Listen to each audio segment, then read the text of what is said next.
સરકારમાં માનનીય નરેન્દ્રભાઈ મોદી સાહેબના વડાપ્રધાન તરીકેના અવિરત 12 વર્ષ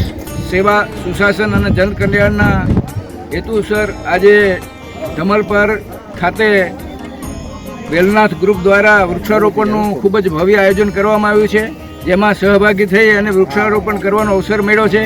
સેવાભાવી આ ગ્રુપ હર હંમેશા વૃક્ષારોપણ સહિત અનેક સેવાકીય કાર્ય કર્યો છે અને સાથે વૃક્ષારોપણ જ કરે છે એવું નથી, પણ એનો ઉછેર કરી અને એક ગૌશાળાના માધ્યમથી પણ અહીં સેવાઓ કરે છે, ત્યારે એને અભિનંદન પાઠવું છું। આપ સર્વેને આના માધ્યમથી વૃક્ષારોપણ કરવા અને એનો ઉછેર કરી પ્રકૃતિનું જતન કરવા માટે અપીલ કરું છું। કાર્યક્રમ રાખેલો છે એ ભાજપ સરકાર નરેન્દ્રભાઈ મોદીની નેજા હેઠળ છે અને બહુ સારું કાર્ય કર્યું છે। બધાએ સેવક ભાવિકોએ આમાં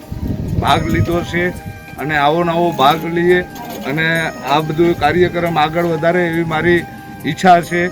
અને બધાને હું ખૂબ અભિનંદન આપું છું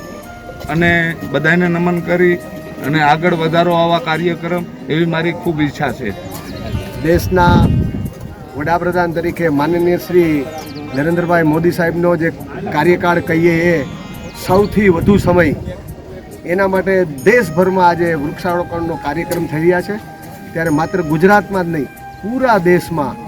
એટલા માટે કે સૌથી વધુમાં વધુ જો સમય આપને વડાપ્રધાન તરીકે કહું તો મોદી સાહેબનો સમયકાળ રહ્યો છે, એટલા માટે પૂરા દેશમાં આજે વૃક્ષારોપણના કાર્યક્રમો થઈ રહ્યા છે। મોદી સાહેબના સુશાસનના 12 વર્ષ પૂર્ણ થયા એ નિમિત્તે દેશભરમાં જ્યારે વૃક્ષારોપણનો કાર્યક્રમ થતો હોય ત્યારે આજરોજ અહીંયા વાંકાનેરના ધમલપર જે આપણું બૂથ છે એ ધમલપર બૂથની અંદર પણ આજે ગઈકાલે આમ તો વિશ્વ પર્યાવરણ દિવસ હતો એ નિમિત્તે આજે આ કાર્યક્રમ અહીંયા વેલનાથ ગ્રુપ દ્વારા કરવામાં આવ્યો છે।